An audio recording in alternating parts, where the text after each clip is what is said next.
What's up guys, CJ here and welcome back to another all new Pacific Rim video, this time for a brand new Jaeger origin story as we'll dive into the background and history of the first Jaeger ever, Brawler Yukon. Some of you might have seen our previous video on the beginning of the Kaiju War, and if you have, you know that Brawler features heavily, owning multiple firsts in the Pacific Rim universe, as the first prototype Jaeger, the first to engage a Kaiju in battle, and of course, the very first Kaiju kill. The brainchild of Dr. Jasper Schoenfeld and Dr. Caitlin Lightcap, Brawler was commissioned, constructed, and launched in a time of uncertainty and fear. Ever since Trespasser first appeared in San Francisco on K-Day, humanity had lived in absolute terror, counting down the days, weeks, and months until the massive beasts would attack again. Ironically, in a time of terror, the idea came to Dr. Schoenfeld shortly after K-Day in a pretty innocent way when he saw his young son's monster and fighting robot toys. And shortly thereafter, the Jaeger program was approved at an emergency meeting in Seoul after another attack on Sydney left the city devastated, and the program began working in earnest. After months of work, the first product of the program was finally ready for testing,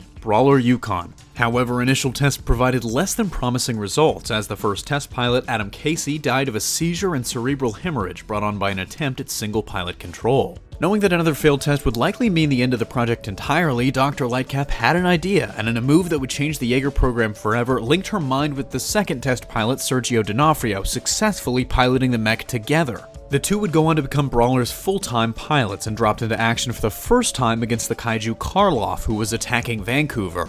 Successfully slaying the beast, Lightcap and D'Onofrio ensured the success and the future of the Jaeger program, continuing to pilot the mech until it was destroyed at an unknown point in the war. From a technical standpoint, Brawler looks very different than most of the Jaegers we see by the time of the movie, which are much more humanoid looking. Instead, to me, Brawler looks kind of like an anthropomorphized helicopter, like an osprey grew legs and arms and, of course, missiles on its back. It's a unique visual style, thanks in large part to its massive torso, thin arms, and relatively short, stubby legs. Featuring blades on its arms and missiles on its back, it also had a relatively simple and bare complement of weapons, something that would definitely change as the marks continued to develop.